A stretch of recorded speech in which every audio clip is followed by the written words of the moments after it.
അസ്സലാമു അലൈക്കും. എല്ലാവർക്കും റംലാൻ മുബാറക്ക്. അപ്പോൾ ഒരു തരിക്കഞ്ഞിയുടെ റെസിപ്പി ആട്ടോ. പാൽ വെച്ച് തിളച്ചപ്പോൾ നമ്മൾ കുറച്ച് റവ ചേർത്ത് കൊടുക്കുകയാണ്. പെട്ടെന്ന് ഒരുപാട് ചേർത്ത് കൊടുത്താൽ നമ്മൾക്ക് കട്ട പിടിക്കും. അപ്പോൾ നല്ല അടിപൊളി ഒരു തരിക്കഞ്ഞി ആവുകയില്ല. പിന്നെ ഞാൻ കുറച്ച് സേമിയ കൂടി, വറുത്ത സേമിയ കുറച്ച് പൊടിച്ച് ചേർത്ത് കൊടുക്കുന്നുണ്ട്. അത് നമ്മൾ തരിക്കഞ്ഞി കുടിക്കുമ്പോൾ ഓരോന്ന് സേമിയ കടിക്കാൻ കിട്ടാനാണ്. ഒരുപാട് ചേർക്കരുത്.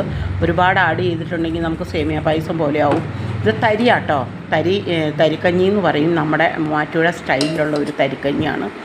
അപ്പോൾ അത് തിളച്ച് കഴിഞ്ഞപ്പോൾ ഏലക്ക പൗഡറാണ് ചേർത്ത് കൊടുക്കണേ. ഷുഗറും അതായത് ഏലക്കയും കൂടെ കൂട്ടി പൊടിച്ച് വെച്ച ആണ് നമ്മൾ 2 സ്പൂൺ ആഡ് ചെയ്തിട്ടുണ്ട്.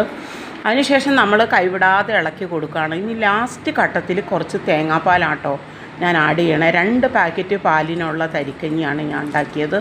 അപ്പോൾ നമ്മൾ പാല് ആഡ് ചെയ്യുവാണ്.